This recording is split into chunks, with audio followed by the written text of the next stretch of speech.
over SEO and your web presence. And by web presence, I mean kind of all your online profiles that you should be maintaining and keeping up with. So we'll start off. Of course, it's not working. All right, you see everything? Yes? So good, okay. Nope, went too far. All right, so what is SEO? SEO stands for search engine optimization.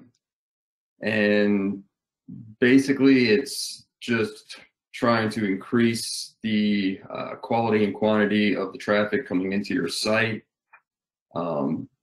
SEO is geared towards non-paid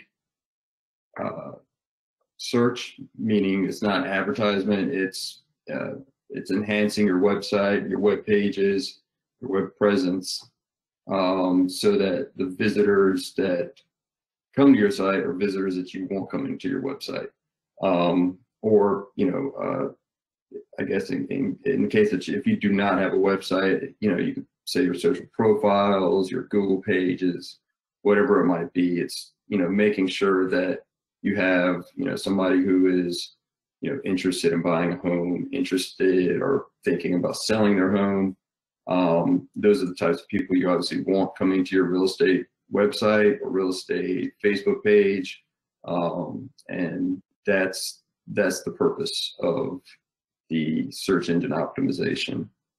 You want to understand what people want when they go to, let's say, Google, because that's the one that, you know, majority of people go to. When they go in, what are they searching for, and how do you capture those people? And those people are, you know, what we consider your target audience.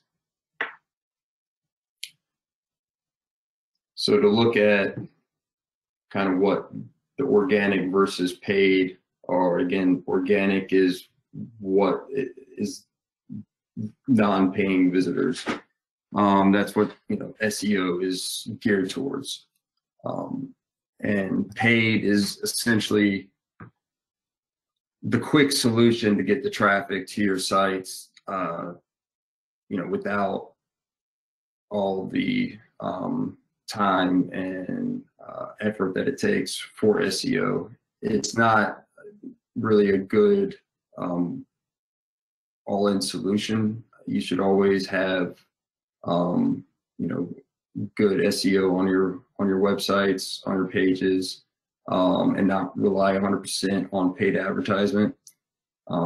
Paid advertisement is not going to increase your SEO. So if you, let's say you have a Google ad campaign going and you decide to pause it for a month, you're not going to see gains on your positioning for search engines, just because you had, you know, let's say, you know, the top positioning for some of the paid ads for some of the keyword searches that you were running before you paused it. It doesn't work like that. Essentially, you stop paying, your position goes back down. And obviously, you know, the reasoning for that is because they want you to keep paying. But again, for paid advertisement, obviously results are instant or sort of instant, you know, depending on how you set up. Once you get set up, you know, you get results quickly. With that being said, majority of people kind of ignore the paid advertisements when they do the search. It's really dependent on what it is that they are searching for. However, when somebody does click on the ads, the conversion rate is much higher. And with that, the ads are usually quite expensive, and it just depends, you know, with the pricing, it just depends on what market you're in, and real estate is a pricey thing to do paid advertisement in a lot of markets just because it's desirable. But if you're in a smaller market, it might not be as bad. But for the larger markets, like for Charlotte market, Asheville market, probably Wilmington market, it's going to be quite pricey to run those ads. So that's just a brief overview of the differences between paid and organic. And as you can see with the little image that I've got there, top results are your paid results, and Google has kind of made it less and less noticeable in terms of what the paid, like how paid differs from the organic results. Now it just says ad, so it's still noticeable and people still know that it's an ad, but back in the day they used to have a different color background, so it was completely kind of separated from the rest, and then they changed that and they started doing the ad thing with, they had a little colored ad button or kind of icon, and they took the color away, so now it's just plain text, bold text that says ad. So, but that's the gist of organic versus paid.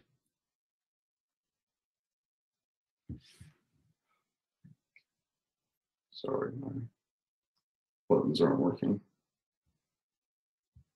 So I'm going to play a quick little video to kind of explain how and Google's explanation of what SEO is. It's not real estate specific, but it does a good job of explaining kind of the gist of SEO. And I figured nobody's better at probably explaining that than the guys who do it. Your website should attract new potential customers. One way to do so is by showing up in search results. Methods of making your website appear when people search for the things you sell, like children's clothes, are called search engine optimization, or SEO for short. Think of it this way. SEO is like a shop window display. You want to make the shop window display interesting and attractive. SEO is about using the right words and serving relevant information to your potential customers on your websites. This can be done in a few different ways. Make sure your website contains useful information like inventory, selection, pricing, location, and hours. Other best practices include create short, meaningful page titles. Use page headings that convey the subject of the page. Include a detailed About Us section that includes contact information, a description of your business, countries where you operate if relevant, and, if it applies, store locations and opening hours. If your website contains images and videos, make sure you describe them with alt text tags and other attributes to ensure that Google understands what they're about and that users with disabilities can also access them. You should also make sure to use images to illustrate what you are selling and describe the items using keywords such as brands, colors, and descriptions of the items. Additionally, you'll want to pay close attention to image accuracy, descriptive wording, and relevancy of page titles. You should also use the techniques and checklists we've mentioned in the previous episode to ensure your website appears in search results when people are looking for your products. We've talked about positive methods to increase the visibility of your site, but there are also not so positive methods. These include things like adding invisible text to a website to trick people into viewing content. This, as well as other devious techniques designed to deceive indexing algorithms, are often described as black hat SEO and should be avoided. Google has many ways to detect techniques that intend to manipulate search rankings. These safeguards help ensure that search results remain relevant and accurate for users. As such, most of these black hat techniques don't work. and in the long run will amount to a waste of your time and money. Google provides tools to help you manage your SEO. Sign up for Search Console to see how your website is performing. Search Console is a free tool provided by Google to help you run your website and monitor its performance. It even sends you emails in case there's a problem, so you can focus on your business. If you don't want to do this alone, you can hire a professional. In the next episode, we'll talk about how to find and hire a great SEO expert. Do you have any comments about this video or this series? Please comment below and... Okay.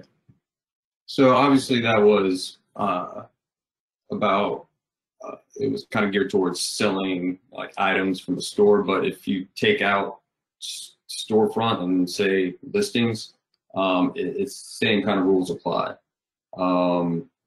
And same for blogs. It's all about being, being consistent with what you're putting online, not trying to trick people into visiting your site, because if they come and they get to your site based on something that you've put within the page that makes them think they're getting one thing, and then they land on that page and it's something completely different, they're going to leave. And there's no point. It's just it's just a waste in terms of your time and their time, and they're more than likely not going to want to visit your site again. So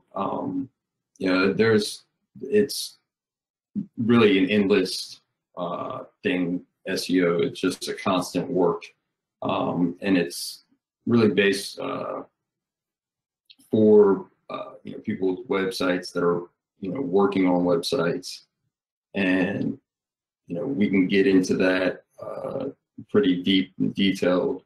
So rather than just continue down the path of just talking about improving your SEO on your website, I wanted to also touch on some things about general web presence, which kind of all goes back around to websites as well, because they're all interconnected. This is really about your presence online and wanting to make sure that you represent yourself well and that you're consistent in doing so.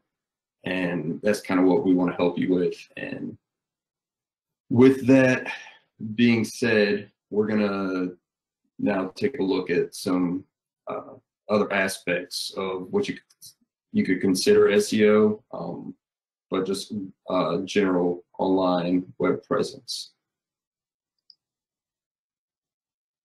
So some just interesting facts in terms of search engine market share. If you didn't already know, Google is pretty much the king in terms of search engines. They take up, this is just the United States. It's actually even higher for worldwide, but they take up almost 90% of the search engines in terms of traffic. So when somebody wants to go search for something, close to 90% of people go to Google to do so. And then Bing comes in at, far behind a second, and then you can see the others. It's, so if you want to focus on one thing and one thing only, it would definitely be Google.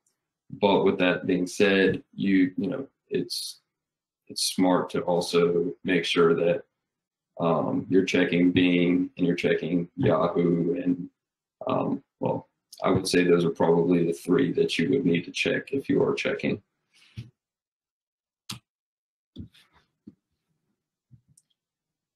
Now for social, and I actually kind of found this interesting because I wouldn't have guessed that that Pinterest would be coming in number 2.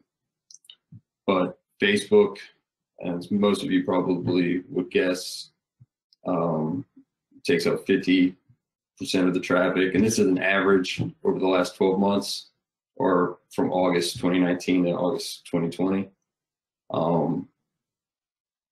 But yeah, so Facebook is 50%, but Pinterest is actually at 22%, which I found to be kind of crazy. So when you're analyzing,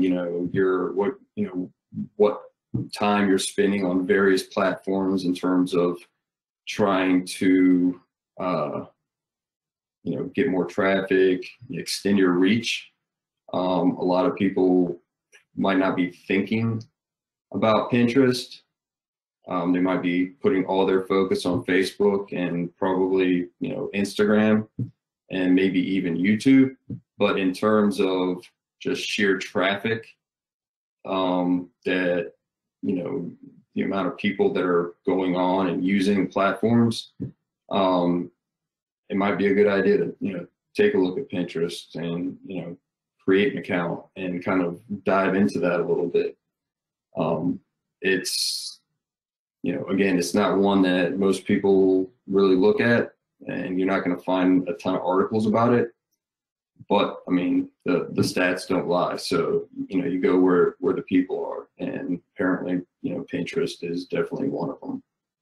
And in terms of getting, traffic, if you're trying to get traffic from these platforms to your website or, to wherever you want to direct them, this is a good kind of thing to look at. I wouldn't focus too much on Twitter in terms of, gaining traffic, just because I just don't see Twitter and real estate being, a thing. Like I've just never seen the connection. And I know there are some agents out there that are good, working with Twitter, but and if you're good at it, go for it. But it's not something I would spend too much time if I'm, picking and choosing which platforms I'm going to focus on in order to try to eventually turn out leads.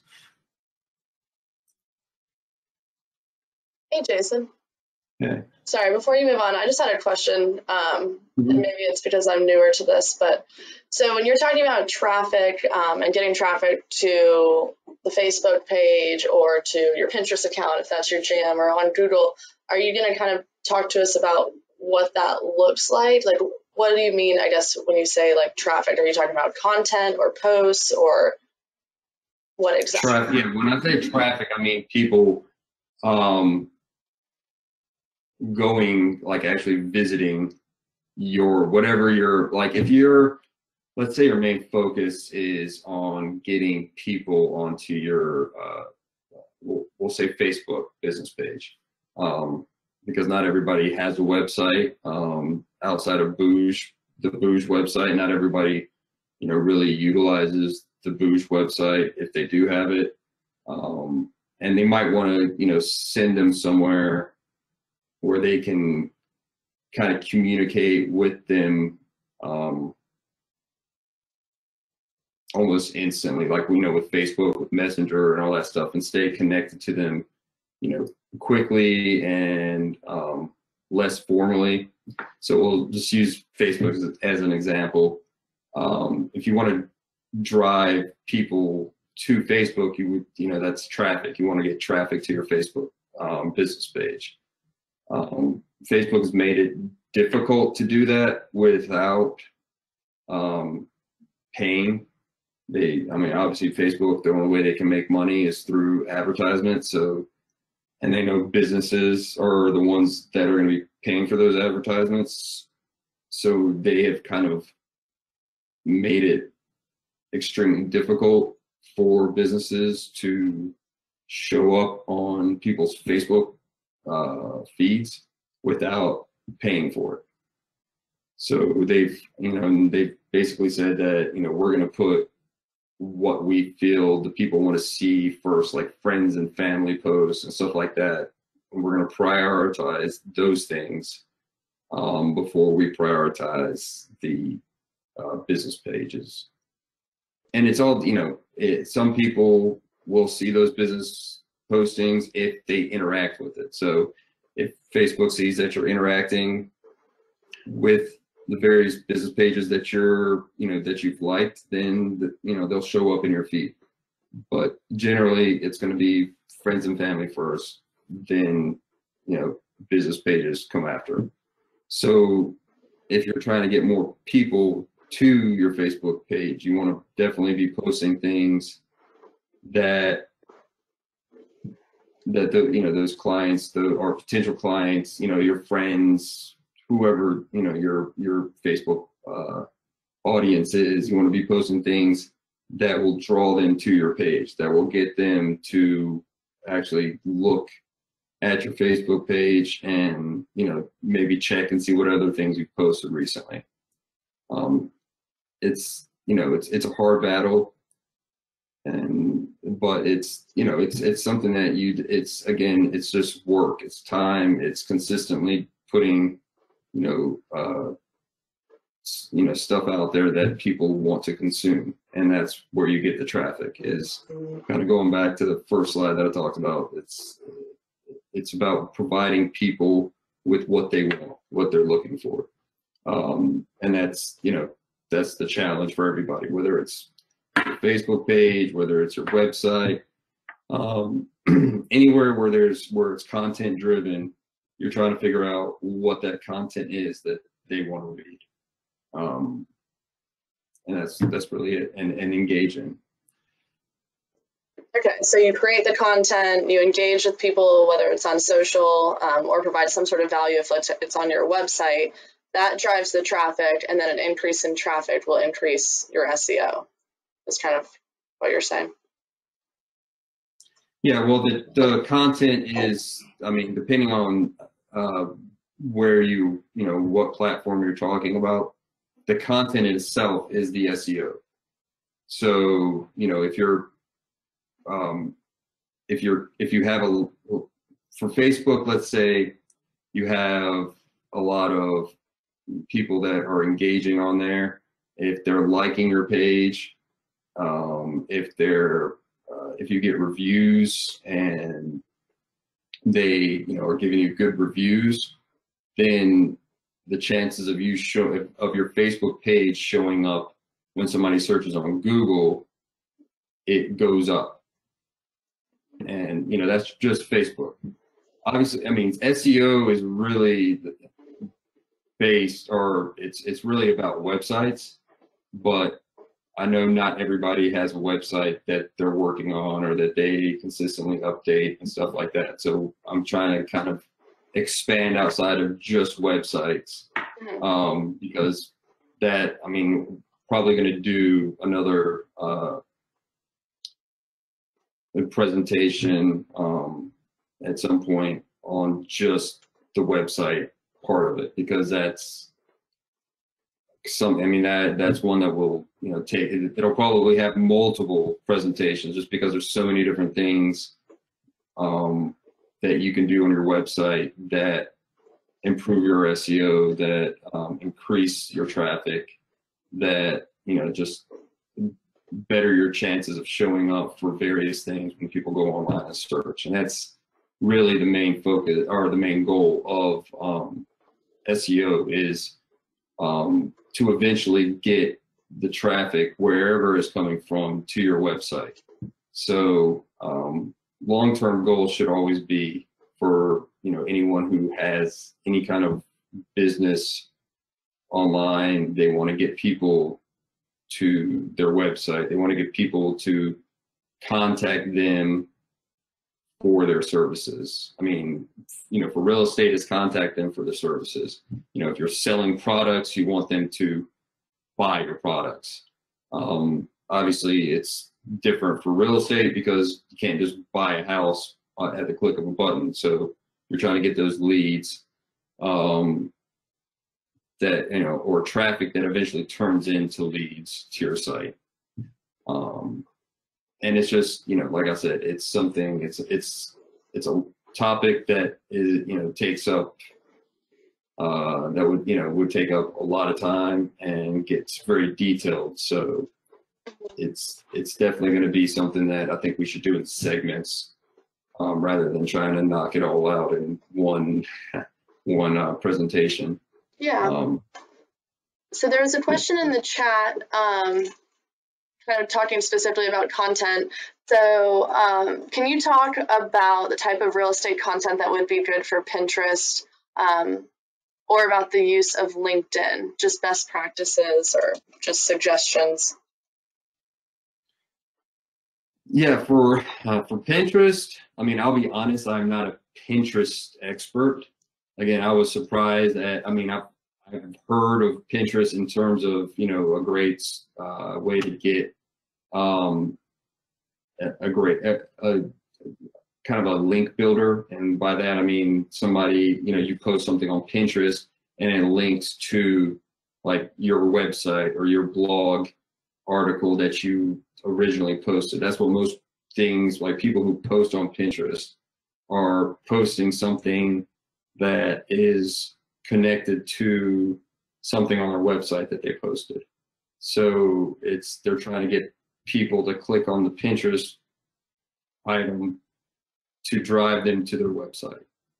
And that's, you know, that's how all social media works in terms of business. People are trying to get people to click on whatever it is that they posted on there, and it goes to their website where they're, you know, either reading the article, they're buying the product, whatever it is that they're putting on there, it's a link to their site. And that's what, you know, the end goal is to, again, drive that traffic to their website.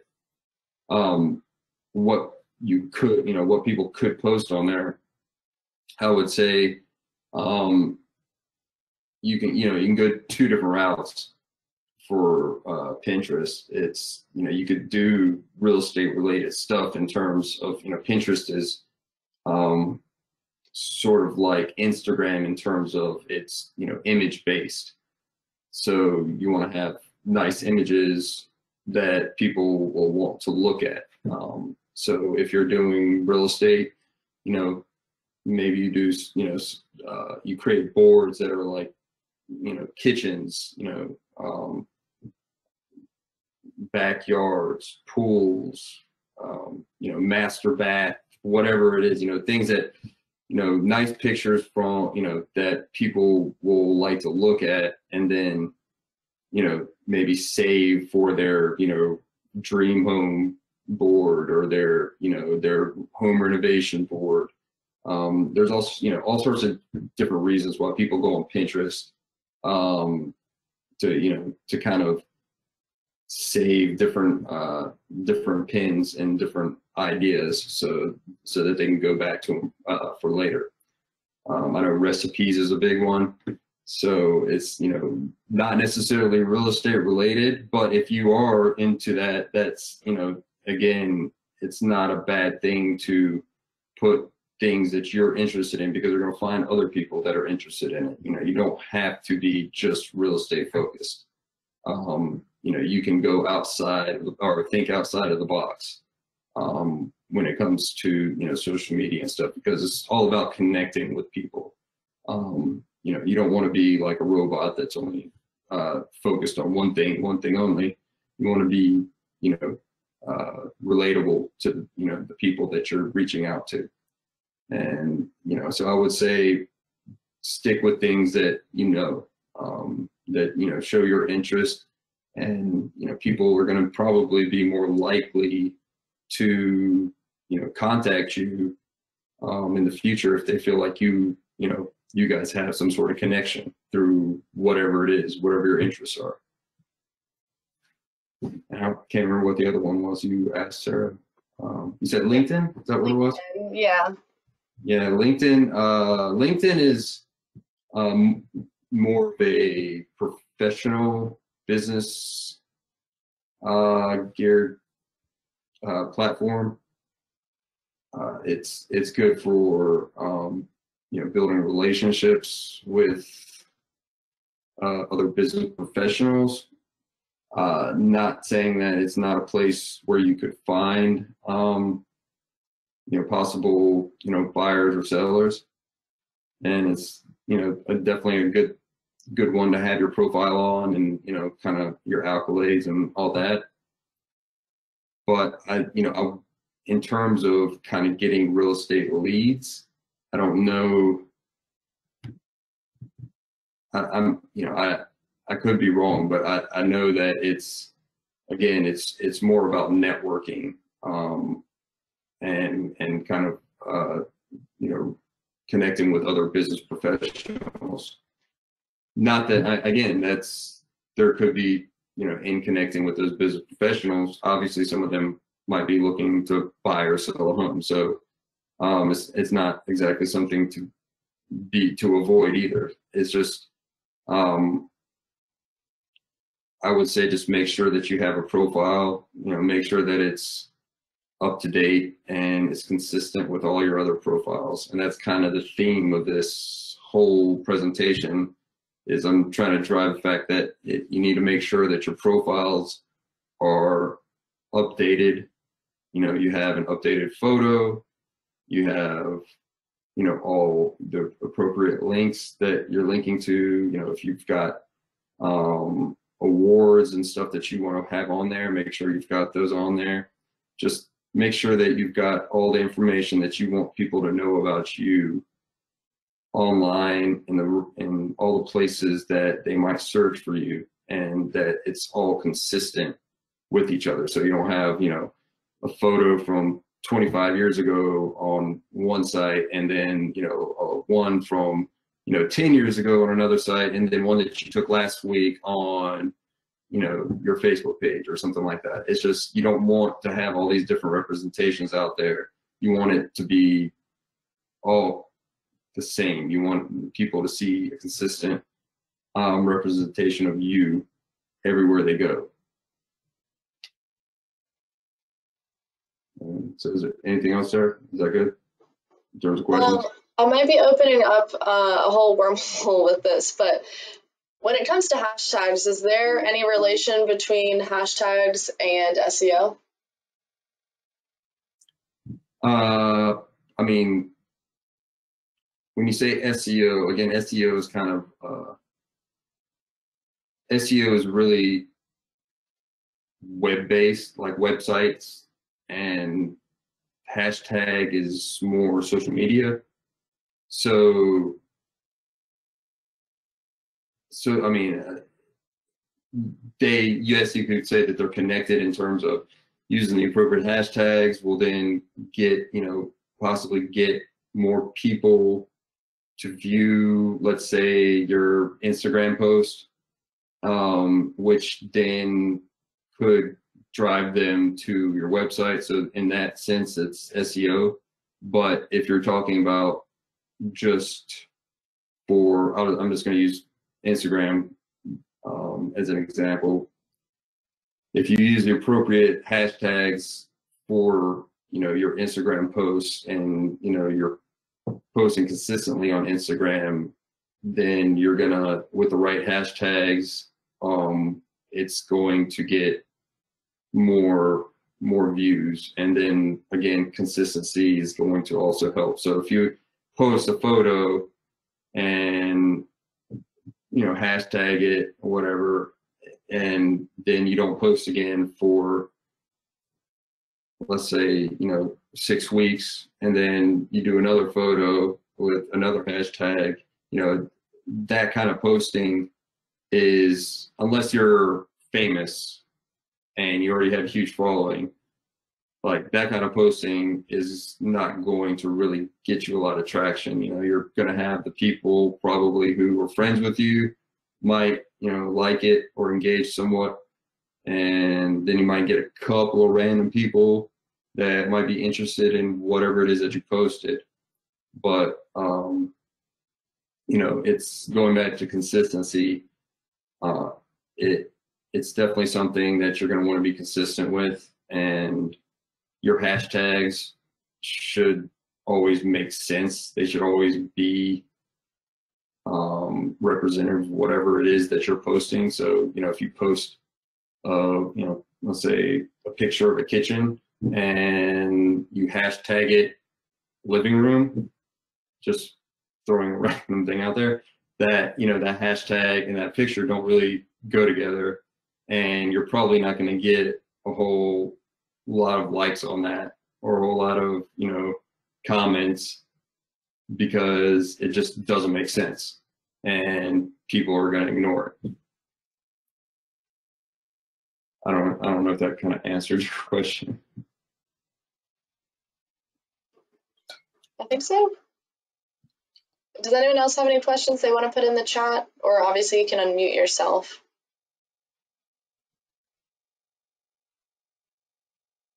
Well, if not, I will move on and we can answer some more questions at the end.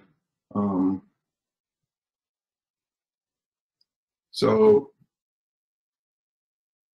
Google My Business is essentially the Google's, I won't say social platform, but it's Google's, it's their online business listing, and it's going to connect, you know, Google business. It's going to do storefronts. It's going to do Google Maps. So, you know, having this profile completed, having it verified, and, you know, making sure that it's updated is important. I've seen some Google business listings that are just way old. You know, agents that there's agents that have retired that are out there that you know, still have a listing that are like, you know, our old South Park office. You know, there's agents that have moved on that are still showing up, and, you know, it's kind of you know, we usually work on getting those you know, taken down or removed, but it's, you know, kind of a strenuous process. But it's also, you know, it's not good for the agent. Like if you're an agent and you have, let's say, an old address on there, you know, and somebody's looking for you, and it's got the old phone number and whatever, you know, they're gonna probably look elsewhere if they, you know, call, the number goes somewhere else. If they, let's say, decide to visit the office to reach out to you, and it's, you know, the office isn't there anymore, it just doesn't represent well for you. So you want to make sure that your, you know, your Google business listing, if you have one, is up to date. And if you do not have one, you need to get one. So just a little info on Google business pages. When somebody goes on Google and searches for whatever it might be, a service, product, category, you know, there's two different types of searches that they're going to do. They're either going to do a direct search where they type in a name or an address, or there's a discovery where they're like, you know, a agent near me. So with that being said, 84% of the searches are someone trying to find someone, not someone in particular, but just trying to search for, let's say, real estate agents.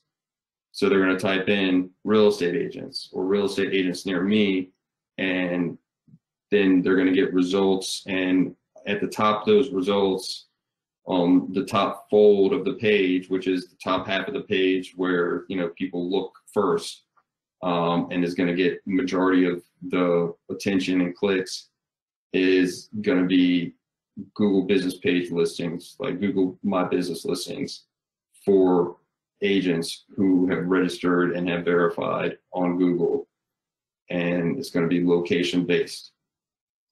And the more updated ones, the ones that have more reviews, are always going to be the ones that show up before the others. So if you have gotten consistent reviews, and obviously you probably want good reviews, And if you've got, if you've updated your photos, you've updated the office photos, you've updated, with some listing photos, just things being consistent on there.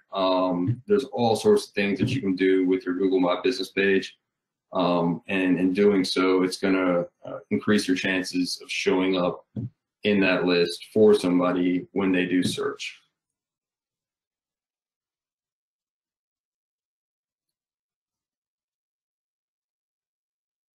So just brief, if you don't have a Google business page, you need to definitely get one, and you can get one just by going to google.com/business and start the process. Fill out the information they ask for. They do have guidelines for businesses like ours, like real estate businesses. It falls into the same category as, let's say, a law office or any kind of office where you've got multiple I guess you could say practitioners in one building, where you guys are kind of individuals, not you have your own businesses within a business. So the guidelines for this, and this has kind of been a topic many times for many years, and Google has finally released some very specific guidelines that they say everyone should abide by, and it is that you need to put your name as the title of the business, and you can put that you're a RE/MAX executive agent in your description, and in your you can have a Google business page site, and you can put all that stuff in there. But in terms of your title, your name, you put your name, and the reason for that is many reasons. One is you don't want to confuse or try to represent yourself as the agency. You're not the agency or the brokerage. You are the agent within the brokerage, and that's why putting it in the title is it screws up the whole way Google looks. Because if somebody's searching for, let's say, the RE/MAX office that near them, we don't want there to be, let's say for South Park, 100+ agents show up for the RE/MAX office. We want them to see the RE/MAX office with the address where they're looking.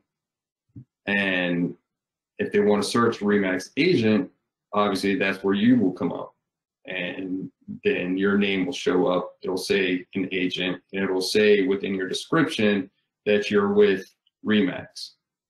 And this is for the consumer side, this is what Google wants, and this is what we want to kind of clean things up. And it's just the way it is. I can't explain it any more than that. The other thing is verifying your listing. There's usually two options for verifying. You've got your verified by phone or verified by postcard. Phone is the easiest. Usually, for yourself, you're going to put your phone number, your cell phone number, and they'll just call it. You verify it, and that'll be that. And postcard, they'll mail it out, and it'll come to our office, and then you'll verify it with the code. And then next is just fill out as much of the profile as you can. They want you, they'll ask you to put photos, they'll ask you to put store hours, they'll ask you to put all sorts of different information. Fill it out truthfully, honestly. Don't put anything that, might, don't put that you're open, 24 hours. If you put the office as your location, obviously our office is not open 24 hours. So don't put that it's open 24 hours. If you want to put your house as your place of business, you're more than welcome to, and then put that it's open 24 hours. But in terms of the offices, you put, depending on what office you're out of, that, you'll want to put the actual business hours of the office. And then you want to encourage people to leave you reviews. Obviously you want good reviews, but you want those reviews because those reviews will also drive your ranking up in terms of, the listing results. Because when somebody, or a lot of people will ask or query, best agent in the area, or who's a good agent in my area, or something along those lines, and then Google will then show them based on however many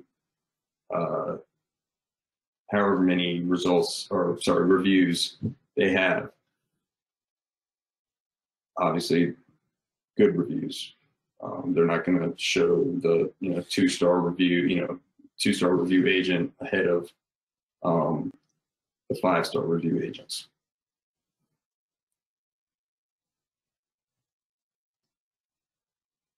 So Facebook, put necessary evil, and that's kind of my personal take on it, because it has kind of turned into kind of a cesspool in terms of just, you never know what you're going to get when you log on to it. But with that being said, like we saw in the graphs before, it is over 50% of people that are going online for social media are using Facebook. So it's something that you definitely want to be on. And when I say be on, I mean have your Facebook business page up and running, and having content on there at, on a consistent basis. And again, going back to consistency, it's, you want to have it filled out similar or the same as you did with your Google business page. You want it to have the same information. If you put hours in there, you want it to have the same hours, same title if possible. And you want to update it regularly. And if, we all know that, there are times where you're going to miss those posts that you might regularly put on there. And that's what, services that we have, like Back At You Media, can come in and fill in those gaps for you, so that you're not having these huge gaps where you're not posting anything. You just want to show that you're active, and you're being engaging with your audience.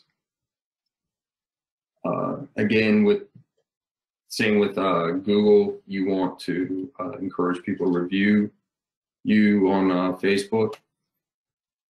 And I always, anytime I get into this type of conversation with anybody about social media, I say, stick to real estate and local type of information and avoid controversy, because you can get into some heated debates or battles on social media these days, and people will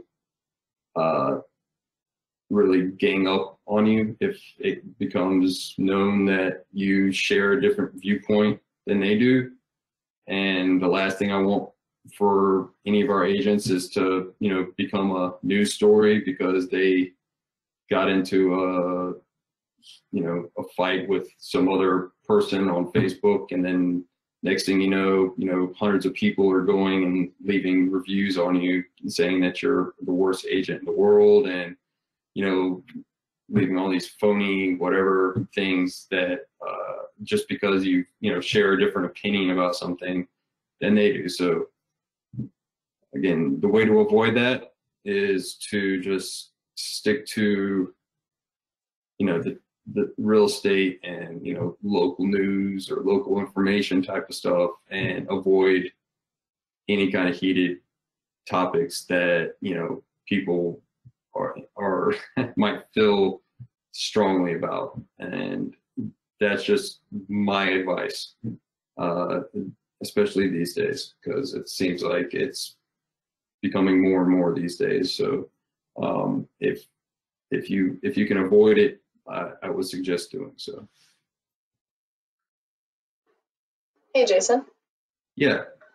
Just wanted to put in a quick plug for our coworker Gabby here as well. So for those of you that are uncomfortable getting your Doodle business pages set up, or you don't really know what to be posting on your Facebook page, we have someone in-house that can help you.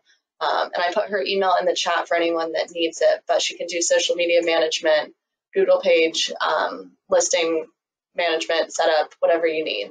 But I know sometimes it's a little overwhelming, so. Yeah, I was going to get to that. That's on my last slide. Perfect. Yeah. I figured by the end of this, people might be like, okay, I don't want to do any of that. So that is what we have Gabby here to help you with, because it is a lot of work. You know, once you get down to the nitty gritty of it, it's just time consuming. And I know right now, you know, there's just a lot of people don't have the time. So definitely give Gabby a call, send her an email, you know, and she'll be happy to talk to you about, you know, what she can do to help you out. So Remax, you know, when I was putting this together, originally I didn't have Remax on there, and then I had a duh moment. I'm like, of course you need to put Remax on there, because, you know, Remax gets a ton of traffic and you already have a profile on there. So, you know, you need to make sure that it's up to date and has the correct information on there and all that fun stuff. So Remax. Remax.com is one of the top real estate websites. It's definitely by far the #1 franchise website. None of the others are even are close to on the list. I mean, when I searched to see what the top real estate websites were, like national websites, you know, the top 15, top 20, didn't see any other like franchise website other than Remax. Remax was consistently in the top 10, and again, none of the others were even on there. So it's definitely, in terms of traffic, it gets quite a lot, and that is, you know, one of the many reasons you should make sure that your profile is updated, that you got all your boost stuff updated. You know, make sure you got your lead notifications, your zip codes, all the things that you need to do to make sure that when somebody is on there, and if they do find one of your listings, or if they do land on your page, that they can get in contact with you. And, you know, you don't want to miss out. So again, Gabby can help with this as well. You know, if you're not comfortable with the Bouge website yet, you know, this is, you know, something that we can help with. Just ask for help and we'll be happy to provide it.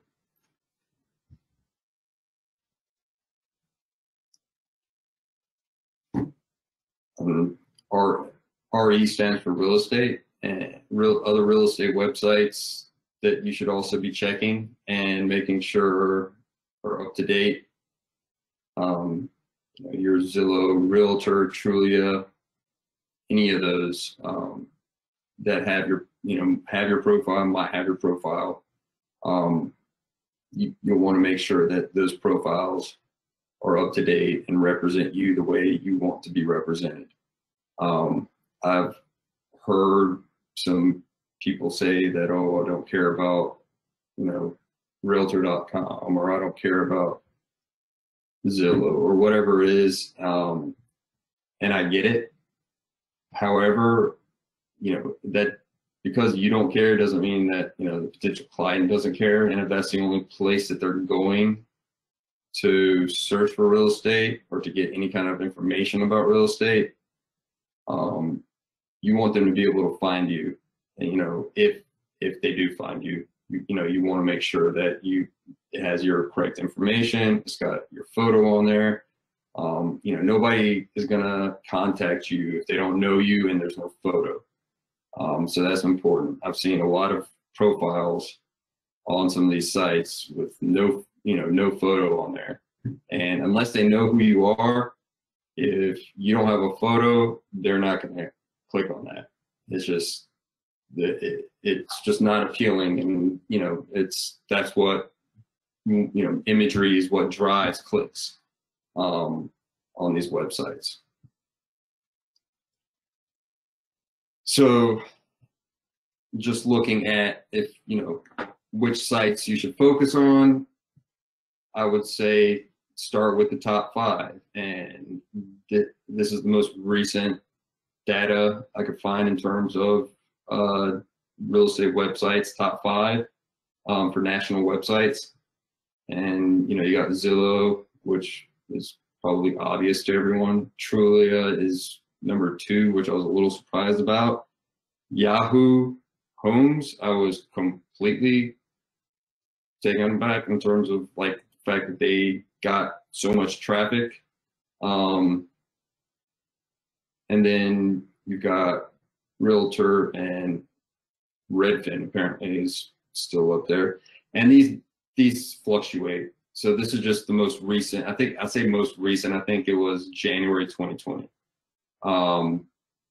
So this could have changed since then and, moved around.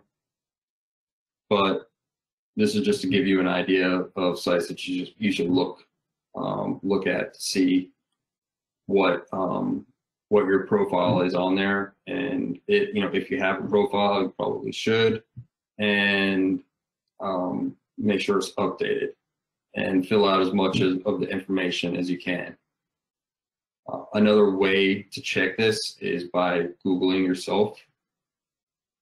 And a lot of times these sites will come up in the results, or if you can't find yourself, just Google yourself and the name of the site and see if your profile shows up. And then you can see what information it has for you.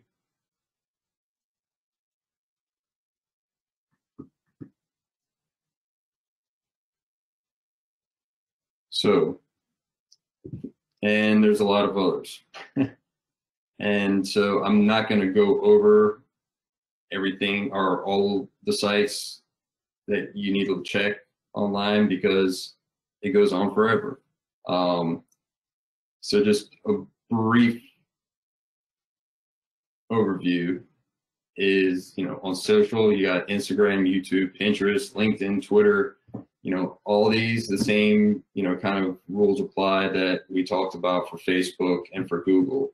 You want to make sure that your profile is consistent with the rest, and that you've got updated stuff, and whatever contact information you have on there is the correct contact information. For Google, for business listings, same thing, kind of just actually Bing has a thing where you can actually connect it to it'll pull your Google business page information. So set up your Google business page first, make sure it's all complete and filled out as much as you possibly can. Then go to Bing and set your Bing up. And when you do so, you can just put in your Google like your Google login info, and it'll pull that information that's on Google and plop it in Bing, and you won't have to do anything else except for just check and make sure that it's correct. And then you'll see the other ones on there, and there's a lot more that I didn't even mention. But again, this presentation would go on for hours if I touched on each one. So for the sake of time, just fill out your profiles where they need to be filled, be consistent, and that's really it. That's the that's the main thing I wanted everyone to get from this, is just to be consistent online. And kind of back to what I said before, if you're not sure, just Google yourself and see what you find, because if somebody's going to hire you, probably going to Google you to see what they find about you, and they're going to see if there's any bad reviews or if you've been arrested recently. Who knows what they're looking for, but they're definitely going to research you some. They're not just going to hire you without trying to figure out who you are. And that's just kind of the world we live in. So, check it, make sure it's all correct. And if you need any help, contact Gabby. She'll be more than happy to help you out. Awesome. Well, thank you, Jason. Before we go, does anybody have any last questions?